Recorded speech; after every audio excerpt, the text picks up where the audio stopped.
जी बच्चों, अस्सलाम वालेकुम। मुझे उम्मीद है कि आप खैरियत से होंगे। बच्चों, आज जो हमारा वीडियो लेक्चर है ये सेकेंड ईयर के बच्चों के लिए है। और आज मैं आपसे चैप्टर नंबर 5 का एक बहुत स्पेशल टॉपिक डिस्कस करूंगा। और नाम है हमारे उस टॉपिक का electrophilic substitution reaction of benzene. ठीक है। बेंजीन के इलेक्ट्रोफिलिक सब्स्टिट्यूशन रिएक्शन पर मैं आपसे आज बात शुरू कर रहा हूं। ठीक है बेटा। बच्चों, हमारा जो टॉपिक है वो इलेक्ट्रोफिलिक सब्स्टिट्यूशन रिएक्शन। ठीक है। और इलेक्ट्रोफिलिक सब्स्टिट्यूशन रिएक्शन शुरू करने से पहले मैं आपके सामने चंद बातें शेयर करूंगा। सबसे पहली बात तो ये कि ये इलेक्ट्रोफाइल इलेक्ट्रोफाइल क्या होता है बच्चों? एक्चुअली दो वर्ड हैं।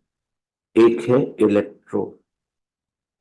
इलेक्ट्रो का मतलब है इलेक्ट्रॉन। ठीक है।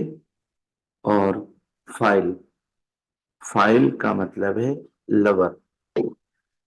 मतलब ये हुआ कि इलेक्ट्रॉन लवर, जो इलेक्ट्रॉन को लव करता हो, जो इलेक्ट्रॉन को चाहता हो, जो इलेक्ट्रॉन से प्यार करता हो। ठीक है। डेफिनेटली इलेक्ट्रॉन को लव हम में से तो कोई करने से रहा। इलेक्ट्रॉन को लव वही करेगा जिसके पास इलेक्ट्रॉन कम होंगे। और जिसके पास इलेक्ट्रॉन कम होंगे बच्चों, उसकी निशानी ये होगी कि उस पर पॉजिटिव चार्ज होगा। पता ये चला कि जिस रेडिकल पर पॉजिटिव चार्ज हो, हम उस रेडिकल को कहते हैं इलेक्ट्रोफाइल। ठीक है। दूसरी बात, एक और भी वर्ड है न्यूक्लियोफाइल। और न्यूक्लियोफाइल का मतलब न्यूक्लियस लवर। और न्यूक्लियस लवर वही होगा जिस पर नेगेटिव चार्ज होगा। हम उसको NU से डिनोट करते हैं। ठीक है बच्चों। इलेक्ट्रोफाइल E और न्यूक्लियोफाइल NU। एक बात तो ये हो गई। दूसरी बात, अगर मैं आपसे पूछूं कि बच्चों ये क्या है, तो आप हरगिज ये नहीं कहेंगे कि ये न्यूक्लियोफाइल और इलेक्ट्रोफाइल है। आप इसको कहेंगे ये कोई सा भी मॉलिक्यूल है। मॉलिक्यूल से मुराद रिएजेंट। ये रिएजेंट है। ये हर वो कंपाउंड है, ये कोई सा भी कंपाउंड हो सकता है, ये कोई सा भी मॉलिक्यूल हो सकता है जिसका हम बेंजीन के साथ रिएक्शन करेंगे। ठीक है। दुनिया में कोई मॉलिक्यूल ऐसा नहीं है जिसमें इलेक्ट्रोफाइल और न्यूक्लियोफाइल दोनों मौजूद ना हो। हालांकि H2O2 N2 Cl2 F2Br2 I2, ये सब के सब नॉन पोलर मॉलिक्यूल हैं। मगर उसके बावजूद इलेक्ट्रोफाइल और न्यूक्लियोफाइल इनमें भी मौजूद है। मिसाल के तौर पर क्लोरीन मॉलिक्यूल बच्चों अंदर से ऐसा होता है। ठीक है। अच्छा, इस क्लोरीन मॉलिक्यूल में एक लोन पेयर, दूसरा लोन पेयर, तीसरा लोन पेयर, एक लोन पेयर, दूसरा लोन पेयर, तीसरा लोन पेयर। और बच्चों इन दोनों के बीच में एक इलेक्ट्रॉन का शेयर्ड पेयर है, ठीक है। ये शेयर्ड पेयर बारी बारी दोनों की तरफ मूव करेगा, इलेक्ट्रॉन के पेयर को इक्वली अट्रैक्ट करेंगे दोनों। अब आप सोचें कि इलेक्ट्रॉन का पेयर राइट वाले क्लोरीन में गया तो राइट वाला क्लोरीन क्या हो गया, नेगेटिव हो गया। अगर ये नेगेटिव है तो ये पॉजिटिव है, ठीक है। तो अगर ये इलेक्ट्रॉन का पेयर वापस इधर आएगा तो फिर ये नेगेटिव हो जाएगा, वो पॉजिटिव हो जाएगा। इसका मतलब ये हुआ कि क्लोरीन मॉलिक्यूल में हर वक्त एक क्लोरीन पॉजिटिव होगा और दूसरा क्लोरीन नेगेटिव होगा, ठीक है बेटा। अच्छा, इसका मतलब कोई मॉलिक्यूल ऐसा नहीं है जिसमें इलेक्ट्रोफाइल और न्यूक्लियोफाइल दोनों मौजूद ना हो, ठीक है। अच्छा, अगर ऐसी बात है तो बेंजीन में भी ऐसा होगा। बच्चों बेंजीन में एक कार्बन, दूसरा कार्बन, तीसरा कार्बन, चौथा कार्बन, पांचवा कार्बन, छठा कार्बन, एक डबल बॉन्ड, दूसरा डबल बॉन्ड, तीसरा डबल बॉन्ड, और hydrogen, hydrogen, hydrogen, hydrogen, hydrogen, hydrogen. Electronegativity hydrogen की कम है तो हाइड्रोजन पॉजिटिव होंगे। बेंजीन के जितने भी हाइड्रोजन हैं सब के सब पॉजिटिव होंगे। इसका मतलब बेंजीन का जो हाइड्रोजन है वो इलेक्ट्रोफाइल है। और बच्चों डेफिनेटली ये जो कार्बन है ये न्यूक्लियोफाइल है। तो सबसे पहली बात ये सामने आई कि दुनिया में कोई मॉलिक्यूल ऐसा नहीं है जिसके अंदर इलेक्ट्रोफाइल और न्यूक्लियोफाइल दोनों मौजूद ना हो। बेंजीन में भी इलेक्ट्रोफाइल मौजूद है, न्यूक्लियोफाइल मौजूद है, ठीक है। अब मैं आपसे एक सवाल पूछना चाहता हूं, और बच्चों जो सवाल मैं आपसे कर रहा हूं आप मुझे जवाब देंगे। और सबसे पहला जवाब आप जो मुझे देंगे वो ये होगा कि बेंजीन का रिएक्शन कर रहा हूं मैं किसी मॉलिक्यूल के साथ। ये बच्चों रिएजेंट है जो बेंजीन से रिएक्ट कर रहा है। कोई भी रिएक्शन विदाउट कैटलिस्ट नहीं होता, कैटलिस्ट की प्रेजेंस में। अब आप जल्दी से देखें और मुझे बताएं क्या हुआ। बच्चों बेंजीन में से ये वाला इलेक्ट्रोफाइल लीव कर गया और उसके बदले में ये वाला इलेक्ट्रोफाइल आ गया। मतलब ये हुआ कि इलेक्ट्रोफाइल ने इलेक्ट्रोफाइल को सब्स्टिट्यूट कर दिया, ठीक है। यहां से जो हाइड्रोजन निकला वो NU के साथ मिलकर बन गया HNU।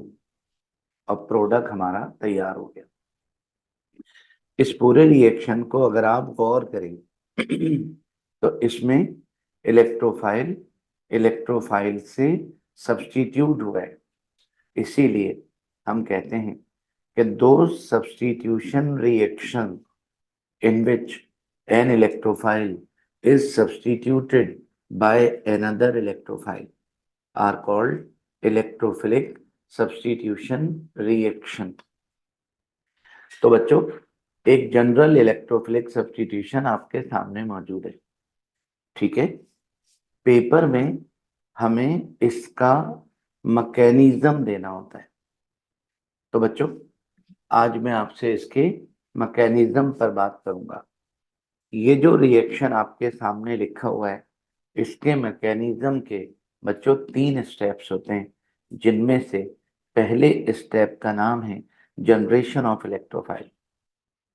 और डेफिनेटली इलेक्ट्रोफाइल जब तक जनरेट नहीं होगा इलेक्ट्रोफिलिक सब्स्टिट्यूशन हो नहीं सकता, ठीक है। अब इलेक्ट्रोफाइल जनरेट कैसे होगा?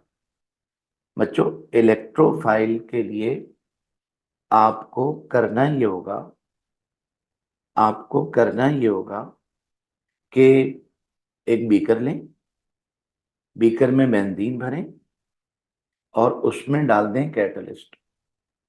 ठीक है, मैंने क्या बोला, बेंजीन में कैटलिस्ट डालें और उसके बाद वो रिएजेंट डाल दीजिए जिसका बेंजीन से रिएक्शन करना चाहते हैं। जिस रिएजेंट का आप बेंजीन से रिएक्शन करना चाहते हैं वो डाल दें। अब पता है क्या होगा, अंदर जाकर वो जो कैटलिस्ट पहले से मौजूद है वो रिएजेंट से रिएक्शन करेगा।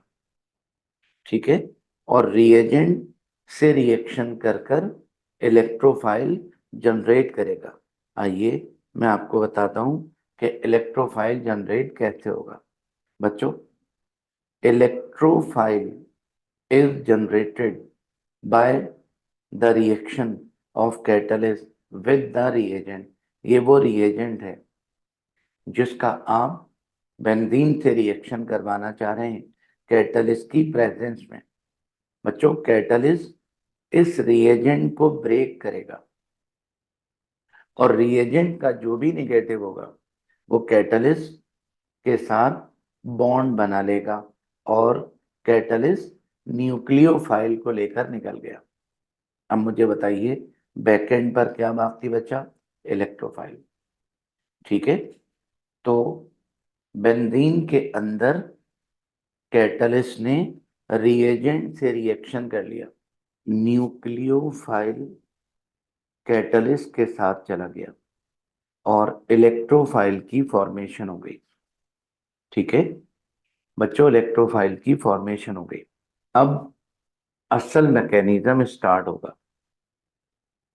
ठीक है, और अब ये इलेक्ट्रोफाइल बेंजीन पर अटैक करेगा क्योंकि ये बना बेंजीन के अंदर है।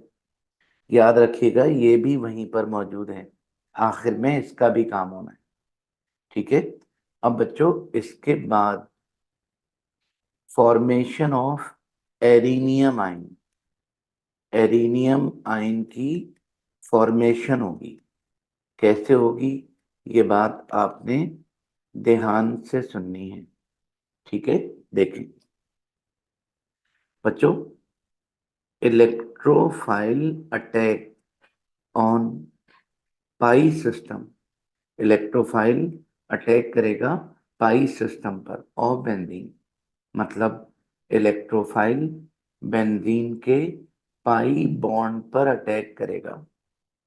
सबसे पहली बात कि इलेक्ट्रोफाइल अटैक कर क्यों रहा है ये बात ध्यान में रखना। इलेक्ट्रोफाइल पॉजिटिव है, इसमें चार्ज तो +1 है मगर इलेक्ट्रॉन इसमें 2 कम है। ये बिल्कुल वही वाली बात है कि क्लोरीन मॉलिक्यूल, ये देखिए क्लोरीन मॉलिक्यूल में ऐसा है और इलेक्ट्रॉन का पेयर इस वाले क्लोरीन में आया हुआ है, तो ये नेगेटिव और ये पॉजिटिव। ठीक है, अब अगर कैटलिस्ट इसको लेकर जाएगा हेट्रोलाइटिक फिशन होगा। ठीक है, तो बाकी बचा ये। इसका मतलब ये हुआ कि पॉजिटिव क्लोरीन में 3 लोन पेयर मौजूद हैं और 2 इलेक्ट्रॉन की कमी है। यानी एक इलेक्ट्रॉन तो उस क्लोरीन में भी कम होता है जो न्यूट्रल होता है, और ये तो फिर भी +1 है, तो +1 का मतलब 2 इलेक्ट्रॉन का। ठीक है, ये जो इलेक्ट्रोफाइल बेंजीन पर अटैक करने आया है इसमें एक्चुअली 2 इलेक्ट्रॉन कम है। चार्ज मगर ध्यान में रखिएगा इसका +1 है मगर इलेक्ट्रॉन की कमी इसमें 2 है। ठीक है, ये बेंजीन पर अटैक करेगा। पहली बात, अटैक करेगा क्यों, इसको इलेक्ट्रॉन चाहिए। ठीक है, और इलेक्ट्रॉन पाई बॉन्ड के अलावा कोई और नहीं दे सकता। आप अगर गौर करें, एक कार्बन जिसके पास 4 इलेक्ट्रॉन, ये दूसरा कार्बन जिसके पास 4 इलेक्ट्रॉन, ये तीसरा कार्बन जिसके पास 4 इलेक्ट्रॉन, ये चौथा कार्बन जिसके पास 4 इलेक्ट्रॉन, ये पांचवा कार्बन जिसके पास 4 इलेक्ट्रॉन। समझ तो गए होंगे आप। इन दोनों में डबल बॉन्ड, यहाँ सिंगल बॉन्ड, यहाँ डबल बॉन्ड, यहाँ single bond, double bond single bond, और हाइड्रोजन के साथ शेयरिंग हो गई इस इलेक्ट्रॉन की। ये देखिए, ये बेटा हाइड्रोजन के साथ। अच्छा, आप अगर इस पर गौर करें तो कार्बन, किसी भी कार्बन को देख लें, इस कार्बन को देखें, इसके पास इलेक्ट्रॉन 4 हैं। एक इधर से मिला, एक इधर से मिला, 2 इधर से मिले, 8 हो गए। ठीक है, ऑक्टेट पूरा है। ऑक्टेट बच्चों इसका भी पूरा है, ऑक्टेट इसका भी पूरा है, ऑक्टेट इसका भी पूरा है, ऑक्टेट इसका भी पूरा है। मतलब ये हुआ कि कार्बन के पास इलेक्ट्रॉन एक्स्ट्रा नहीं है इलेक्ट्रोफाइल को देने के लिए। सिर्फ पाई बॉन्ड, एक वीक बॉन्ड मौजूद है, इसलिए इसलिए इलेक्ट्रोफाइल अटैक करता है पाई बॉन्ड पर, पाई सिस्टम पर, और पाई सिस्टम पर अटैक करके बच्चों पाई सिस्टम पर अटैक करेगा, और पाई बॉन्ड, ये देखिए पाई बॉन्ड टूट गया। ठीक है, और ये 2 इलेक्ट्रॉन आजाद हो गए। मैं फिर कहूं कि इलेक्ट्रोफाइल के पास 2 इलेक्ट्रॉन कम है। ये 2 इलेक्ट्रॉन आपको आजाद हुए हुए नजर आ रहे होंगे, फ्री इलेक्ट्रॉन।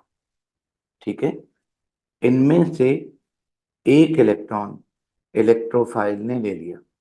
ये देखिए, एक इलेक्ट्रॉन ये वाला इलेक्ट्रोफाइल ने गेन कर लिया, और इस कार्बन पर पॉजिटिव चार्ज आ गया।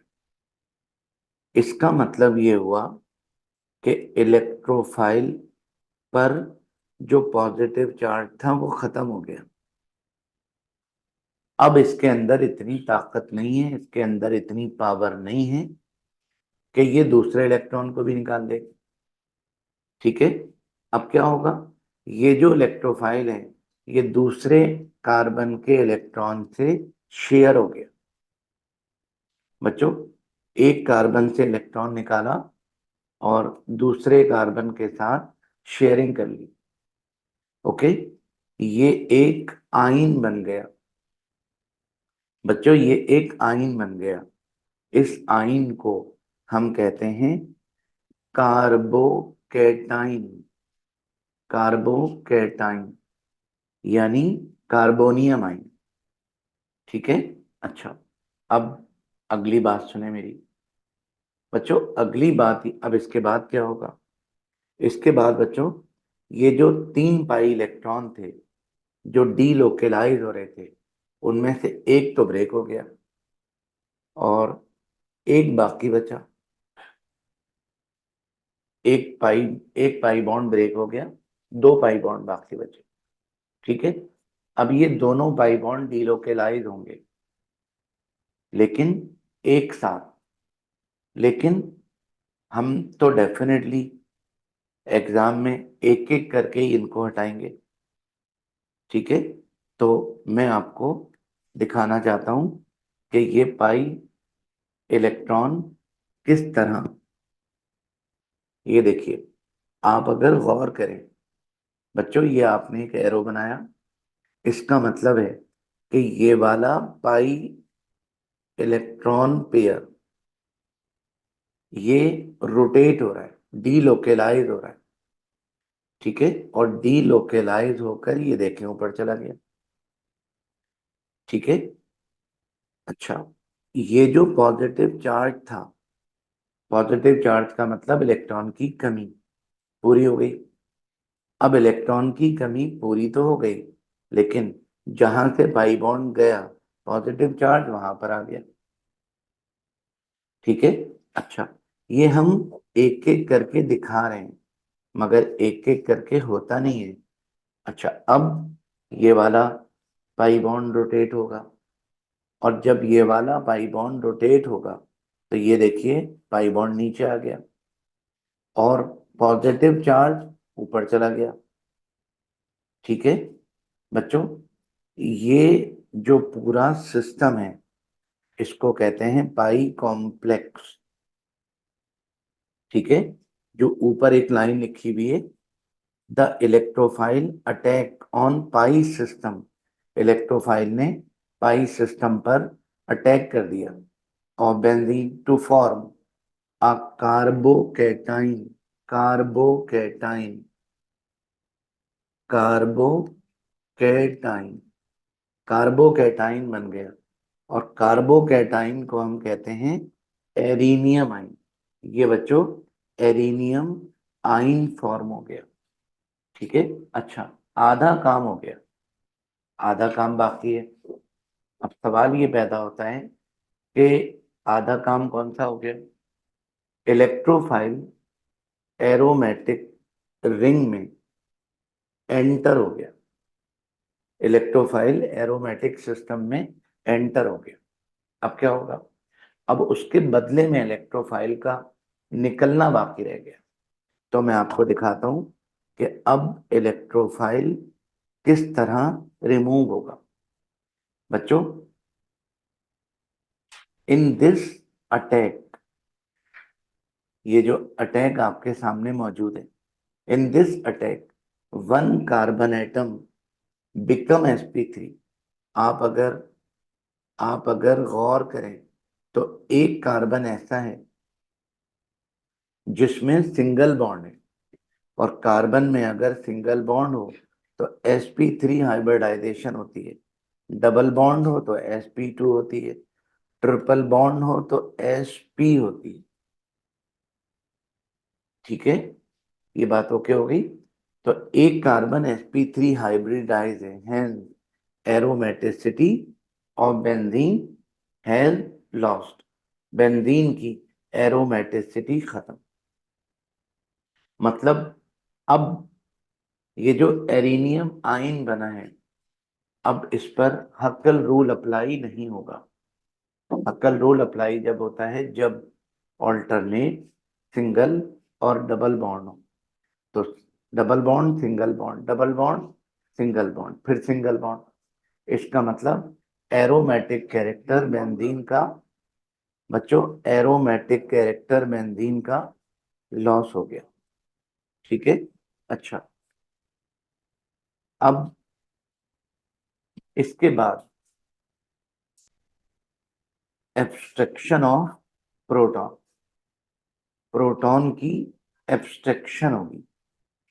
वो कैसे, देखिए अभी अभी जो आयन बना है unstable non aromatic arenium ion then loses a proton and change into product।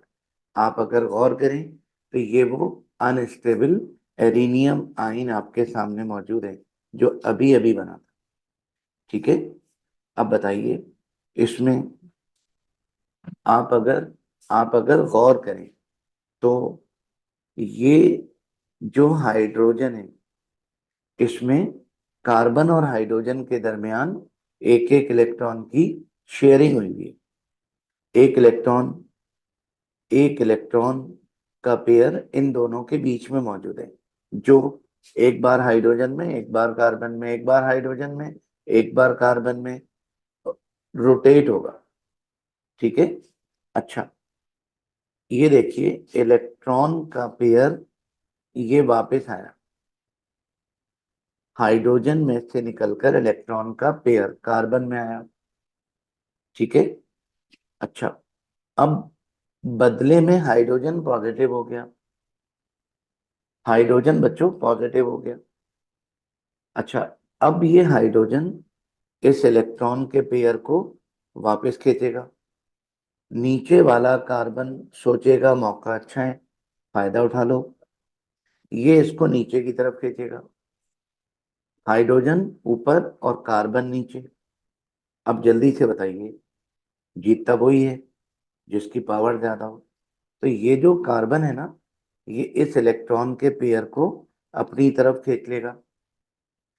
इस तरह पाई बॉन्ड दोबारा बन गया। ठीक है।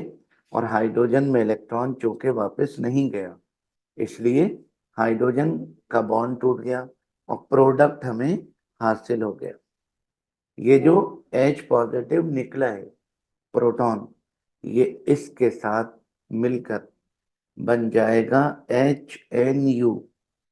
ये H वो है जो बेंजीन में से निकला, और Nu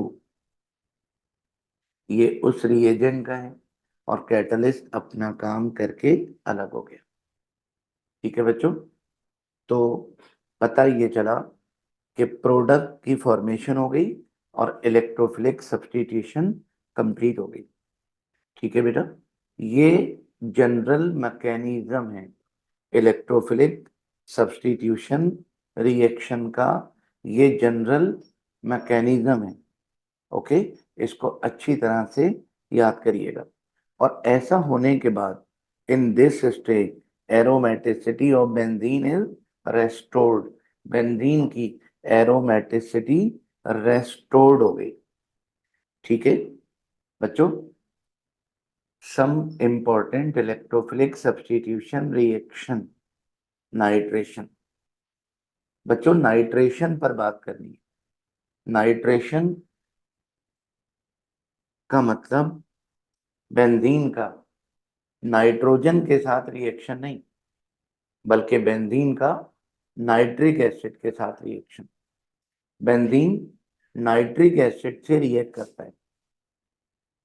ठीक है। अब चूंकि रिएजेंट का मैं नाम ले रहा हूं, पहले रिएजेंट का नाम नहीं था, इसलिए कैटलिस्ट का भी नाम नहीं था। अब मैं रिएजेंट का नाम ले रहा हूं, तो कैटलिस्ट का भी नाम होगा।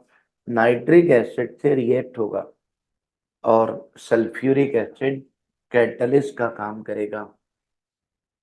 सल्फ्यूरिक एसिड कैटलिस्ट की प्रेजेंस में बेंजीन नाइट्रिक एसिड से रिएक्ट करेगा और बन जाएगा नाइट्रोबेंजीन। ये मैं आपको बनाकर दिखाता हूं, जरा मेरी बात गौर से सुनिएगा बच्चों। Benzene react with nitric acid in the presence of sulfuric acid at 50 degree centigrade to form nitrobenzene. This reaction is called nitration. इस रिएक्शन को नाइट्रेशन कहते हैं।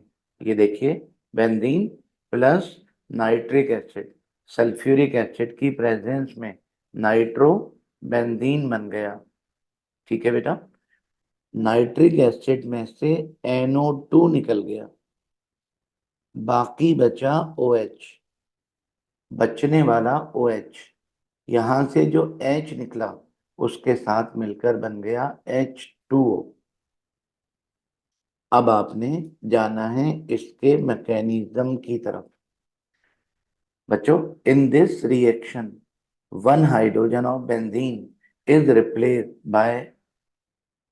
बाय नाइट्रोनियम आइन।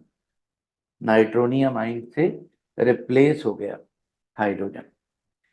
मैकेनिज्म की बात करेंगे तो पहला स्टेप जनरेशन ऑफ इलेक्ट्रोफाइल।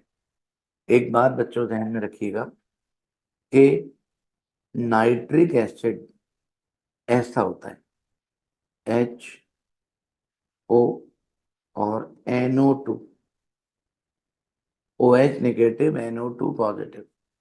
हम अपनी आसानी के लिए HNO3 लिख देते हैं, लेकिन असल में नाइट्रिक एसिड एक्चुअली ऐसा होता है NO2 पॉजिटिव OH नेगेटिव। एक बात ये ध्यान में रखिएगा। दूसरी बात, सल्फ्यूरिक एसिड ऐसा होता है बेटा, सल्फ्यूरिक एसिड ऐसा होता है। ठीक है, ये सल्फ्यूरिक एसिड। आप अगर चाहें तो इसको ऐसे भी लिख सकते हैं OH SO2 और OH। आप अगर चाहें तो ऐसे भी लिख सकते हैं, OH SO3H, OH negative SO3H positive. ये बात अपने जहन में रखिएगा। आइए बात करते हैं बच्चों। ये आपके सामने नाइट्रिक एसिड, बेंजीन लिया, उसमें हमने सल्फ्यूरिक एसिड कैटालिस्ट डाला, ये सल्फ्यूरिक एसिड, ऊपर से नाइट्रिक एसिड। सही है। अब बताइए, नाइट्रिक एसिड ऊपर से डाला, सल्फ्यूरिक एसिड मौजूद है। बच्चों, सल्फ्यूरिक एसिड का जो H है ना, वो OH से इलेक्ट्रॉन लेगा और बन जाएगा H2O। बाकी बचा HSO4 नेगेटिव। ठीक है। अच्छा, अब आप मुझे बताइए, इस रिएक्शन के बाद बाकी क्या बचा? बच्चों, बैकेंड पर बाकी बच रहा है NO2।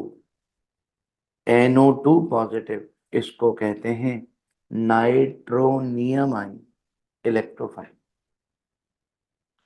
बच्चों, इलेक्ट्रोफाइल की फॉर्मेशन हो गई। अब इलेक्ट्रोफाइल, वही वाले स्टेप रिपीट होंगे बच्चों। An electrophile is generated by the reaction of catalyst with reagent. अब जल्दी से बताइए, इलेक्ट्रोफाइल अटैक करेगा, एरिनियम आयन फॉर्म होगा। Electrophile attacks on pi system of benzene to form a carbocation known as arenium ion. ये देखिए बेटा, पहले इलेक्ट्रोफाइल ये था, अब इलेक्ट्रोफाइल नाइट्रोनियम है। पाई बॉन्ड ब्रेक किया, पाई बॉन्ड ब्रेक हो गया, इलेक्ट्रॉन फ्री हो गए।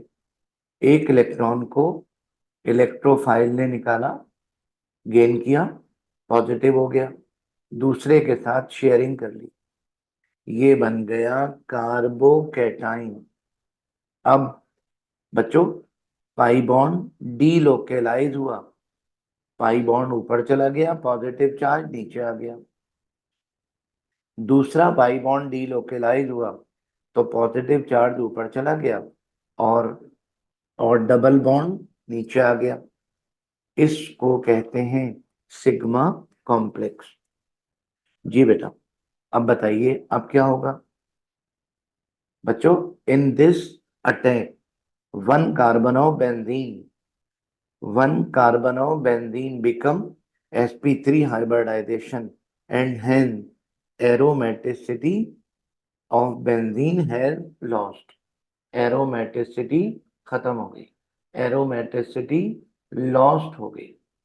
ठीक है बच्चों, इसके बाद एब्स्ट्रैक्शन ऑफ प्रोटॉन। बताइए क्या होगा? Unstable non aromatic arenium ion में से प्रोटॉन निकलेगा। कैसे निकलेगा? ऊपर वाले हाइड्रोजन का इलेक्ट्रॉन अंदर आया, इलेक्ट्रॉन पेयर। बच्चों, इलेक्ट्रॉन का पेयर। ठीक है। अच्छा, बदले में हाइड्रोजन पॉजिटिव हो गया, नीचे वाले कार्बन ने इसको खींचा अपनी तरफ और नाइट्रोबेंजीन प्रोडक्ट बन गया, नाइट्रोबेंजीन प्रोडक्ट बन गया।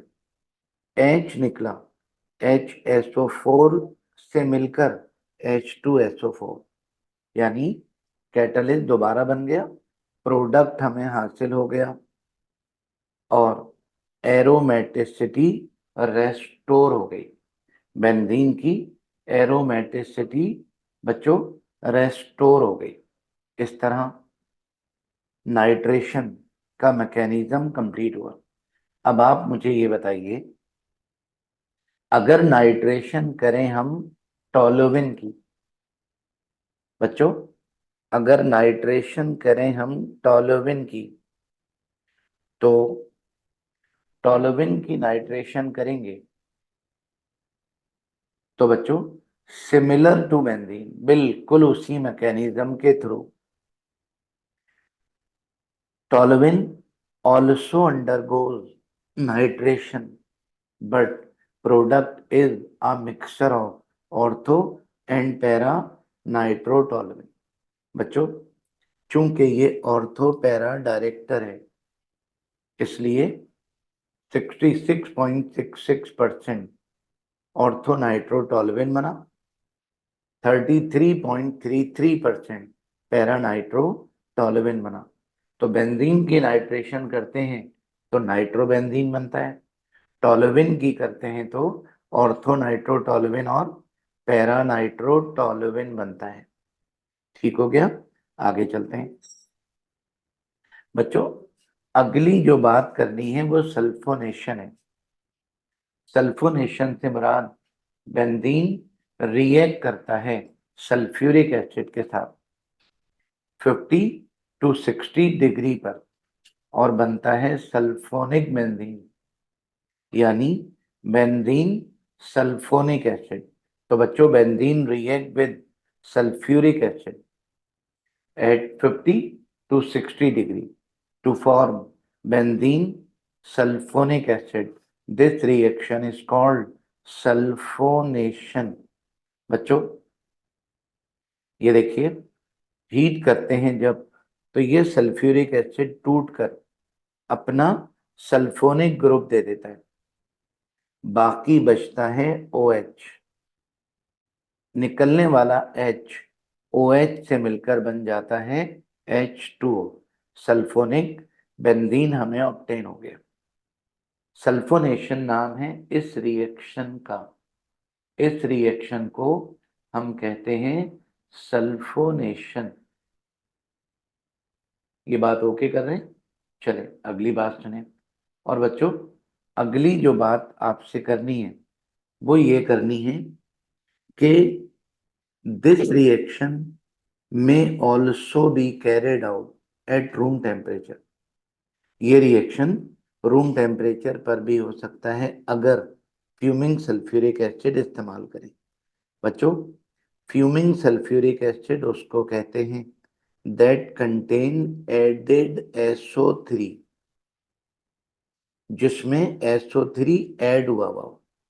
और आप अगर चाहें तो इसको ऐसे भी लिख सकते हैं, और इसका नाम है पायरो सल्फ्यूरिक एसिड, जिसको आपने ओलियम का नाम दिया था।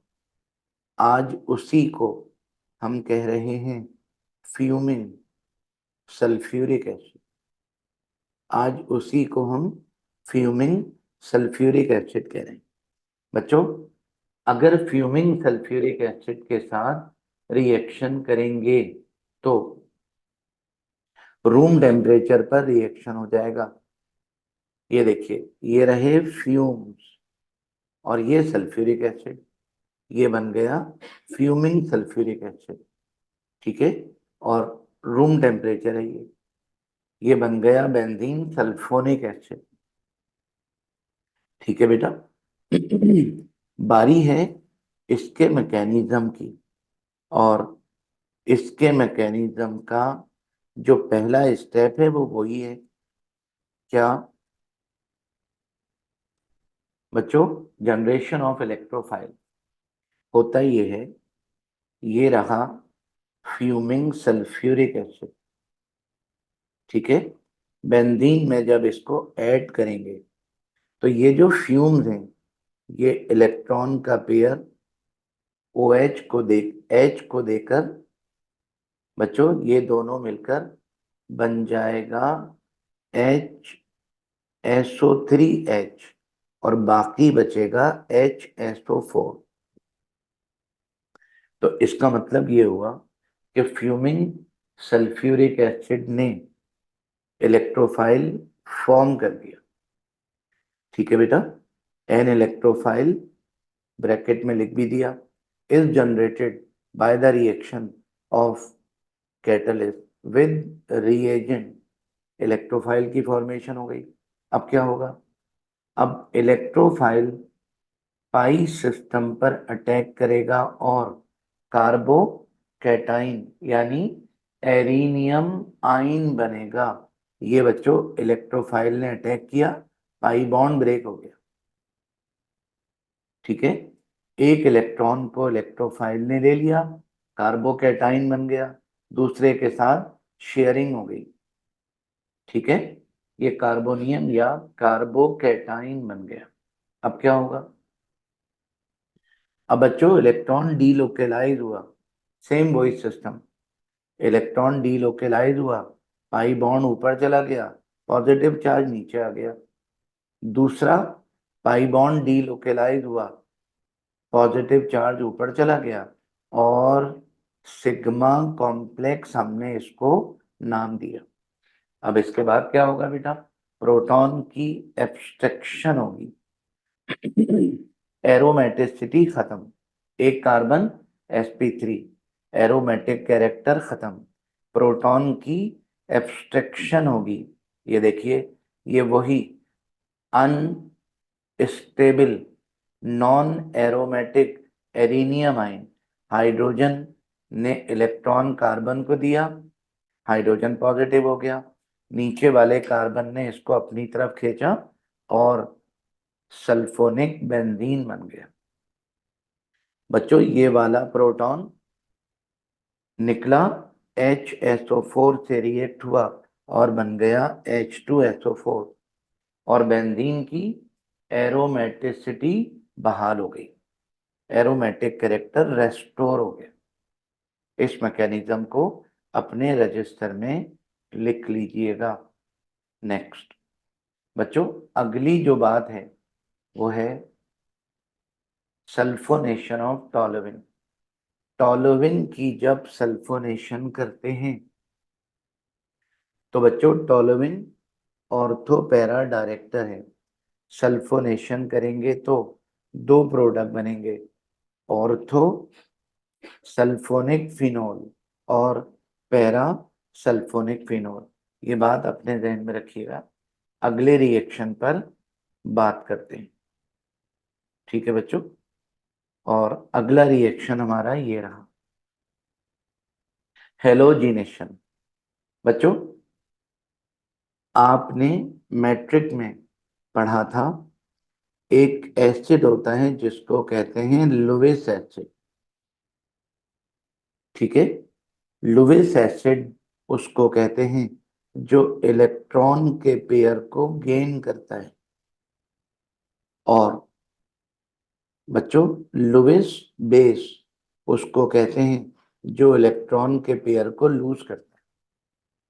तो लुईस एसिड कैटलिस्ट की प्रेजेंस में बेंजीन रिएक्ट करता है क्लोरीन के साथ, तो बनता है क्लोरोबेंजीन। लुईस एसिड की प्रेजेंस में बेंजीन रिएक्ट करता है ब्रोमीन के साथ, बनता है ब्रोमोबेंजीन।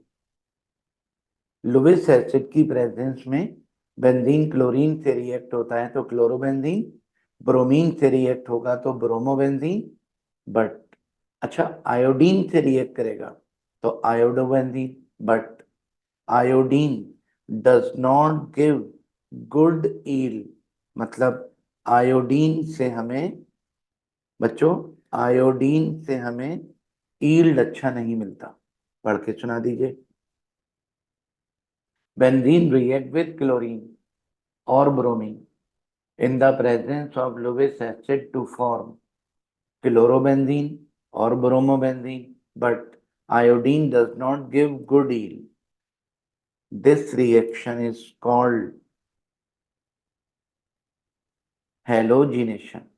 बेंजीन का क्लोरीन से रिएक्शन हुआ, क्लोरोबेंजीन बना, बेंजीन का ब्रोमीन से रिएक्शन हुआ तो ब्रोमोबेंजीन बन गया। ठीक है, अब बच्चों बारी मैकेनिज्म की है, मैकेनिज्म डिस्कस करेंगे। और मैकेनिज्म का पहला स्टेप वही है, जनरेशन ऑफ इलेक्ट्रोफाइल। एक बात ध्यान में रखिएगा बच्चों, एक बात ध्यान में रखिएगा, मिसाल के तौर पर एल्युमिनियम, एल्युमिनियम के 3 इलेक्ट्रॉन, क्लोरीन से शेयरिंग हो गई, क्लोरीन से इसकी भी शेयरिंग हो गई। बच्चों क्लोरीन से इसकी भी शेयरिंग हो गई, ये बन गया एल्युमिनियम क्लोराइड। आप अगर गौर करें तो एल्युमिनियम के पास 6 इलेक्ट्रॉन आ गए, ऑक्टेट, मगर इसका पूरा नहीं हुआ, एक इलेक्ट्रॉन इसमें कम है। ठीक है।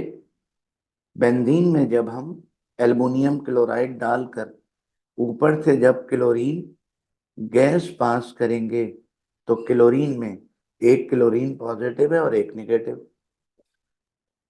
ये जो लुईस एसिड है इस नेगेटिव क्लोरीन को ले लेगा और कोऑर्डिनेट कोवेलेंट बॉन्ड बन जाएगा। इलेक्ट्रॉन का पेयर इसने दिया, कोऑर्डिनेट कोवेलेंट बॉन्ड बन गया। कोवेलेंट बॉन्ड पहले से मौजूद है। बच्चों ये एक आयन बना, पॉजिटिव चार्ज होगा इस पर, सॉरी नेगेटिव चार्ज होगा इस पर, क्योंकि नेगेटिव क्लोरीन आकर अटैच हुआ है। अच्छा, ये वाला क्लोरीन बाकी बच गया। ठीक है। मगर हेलोजिनेशन के मैकेनिज्म का जो पहला स्टेप होगा उसमें इलेक्ट्रोफाइल की फॉर्मेशन को ऐसे नहीं बल्कि बच्चों ऐसे लिखेंगे। ये देखिए क्लोरीन मॉलिक्यूल का एक क्लोरीन पॉजिटिव और एक नेगेटिव, और ये रहा लुईस एसिड। मैं आपको दिखा चुका हूं कि इसमें 2 इलेक्ट्रॉन कम है। ये क्या करेगा, नेगेटिव Cl को तोड़कर ले गया, कोऑर्डिनेट कोवेलेंट बॉन्ड बन गया और इलेक्ट्रोफाइल तैयार हो गया। बच्चों electrophile is generated by the reaction of catalyst. Electrophile की जनरेशन हो गई। अब क्या होगा, इलेक्ट्रोफाइल अटैक करेगा और कार्बोकैटाइन एरिनियम आइन फॉर्म होगा। ये देखिए इलेक्ट्रोफाइल चेंज हो गया, पाई बॉन्ड तोड़ा और एक इलेक्ट्रॉन इलेक्ट्रोफाइल ने लिया, दूसरे के साथ शेयरिंग कर ली, कार्बोकैटाइन बन गया।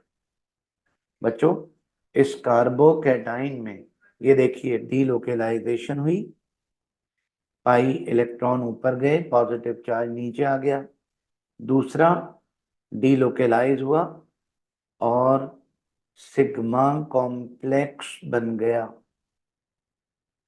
और बेंजीन एरिनियम बन गया।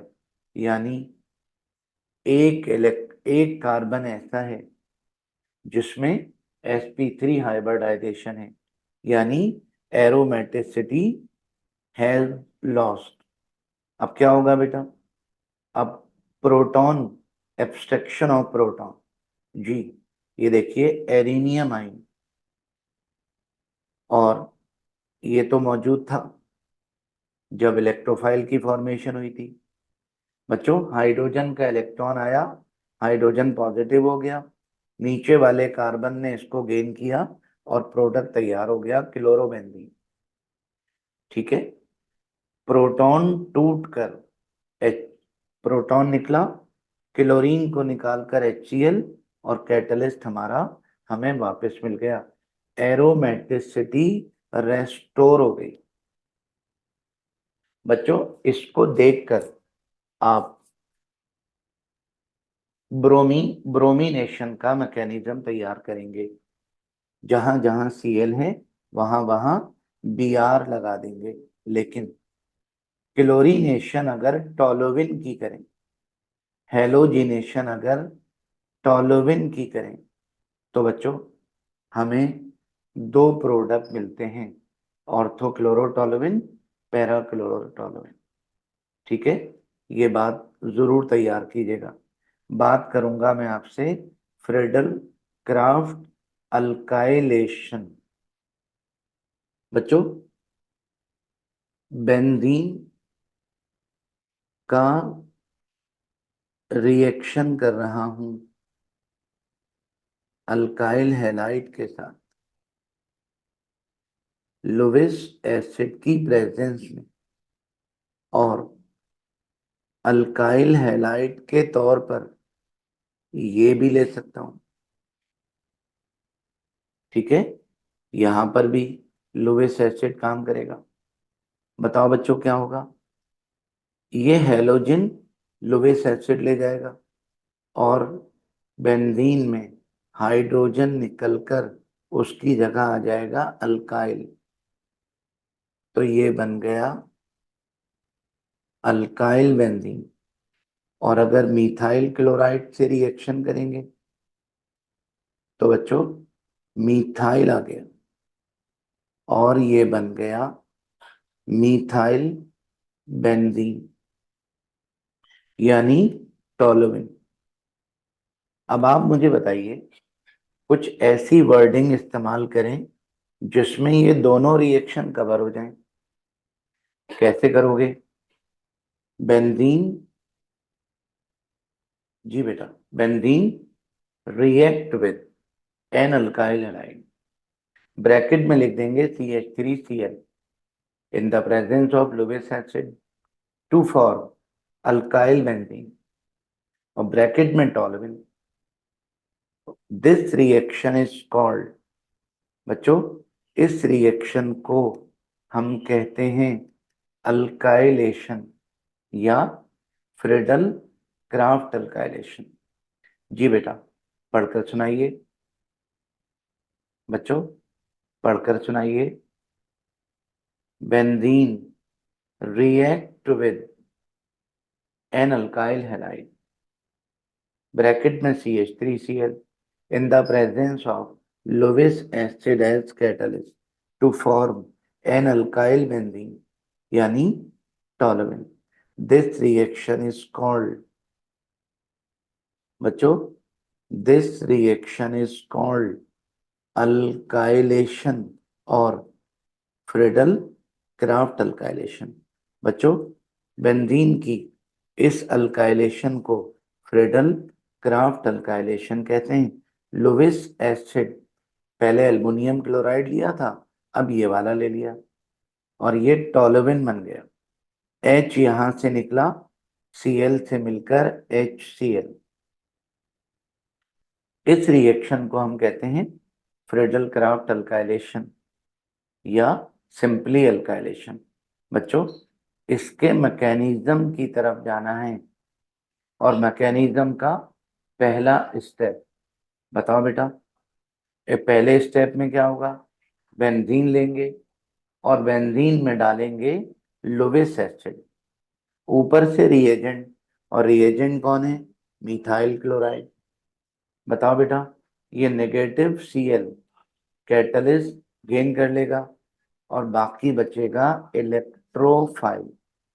तो an electrophile is generated by the reaction of catalyst with the reagent. Electrophile की जनरेशन हो गई, इलेक्ट्रोफाइल जनरेट हो गया।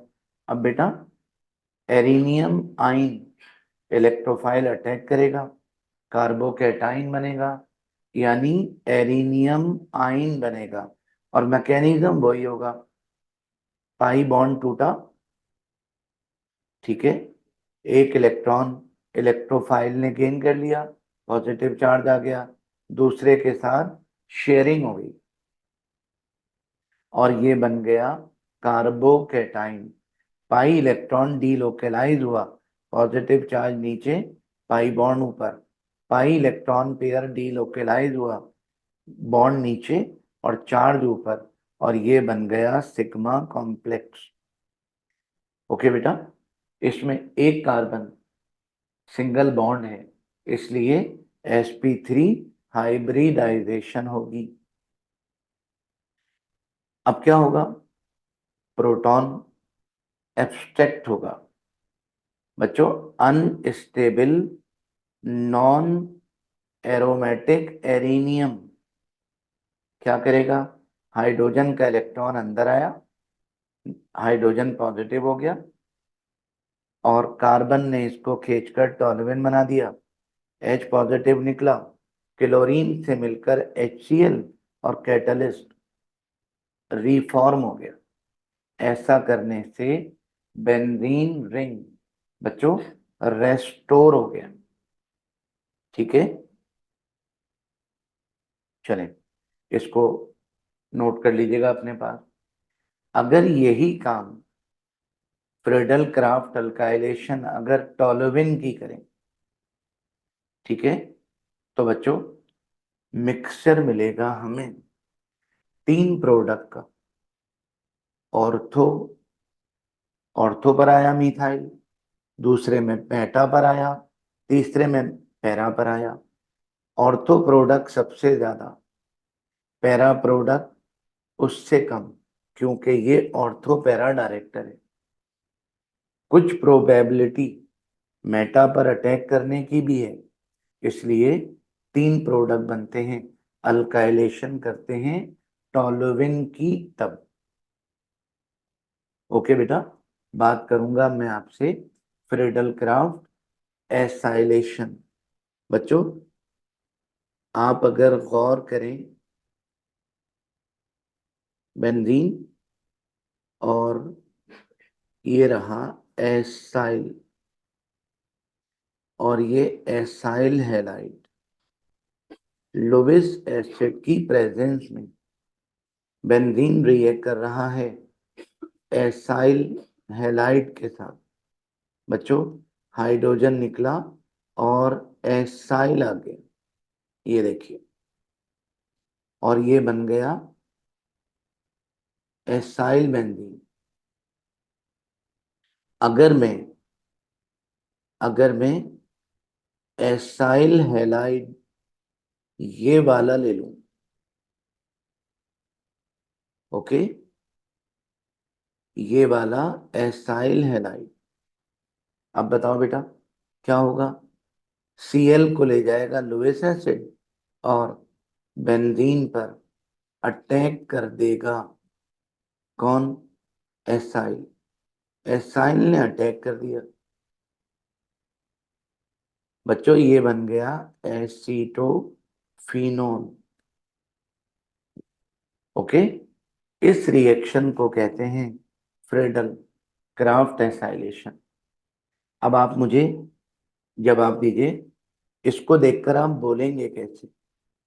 Benzene react with an acyl halide bracket में acetyl chloride in the presence of Lewis acid, right, to form acyl benzene or acetophenone. This reaction is called acylation. तो बच्चों जल्दी से जवाब दीजिए, पढ़कर सुनाना है आपने।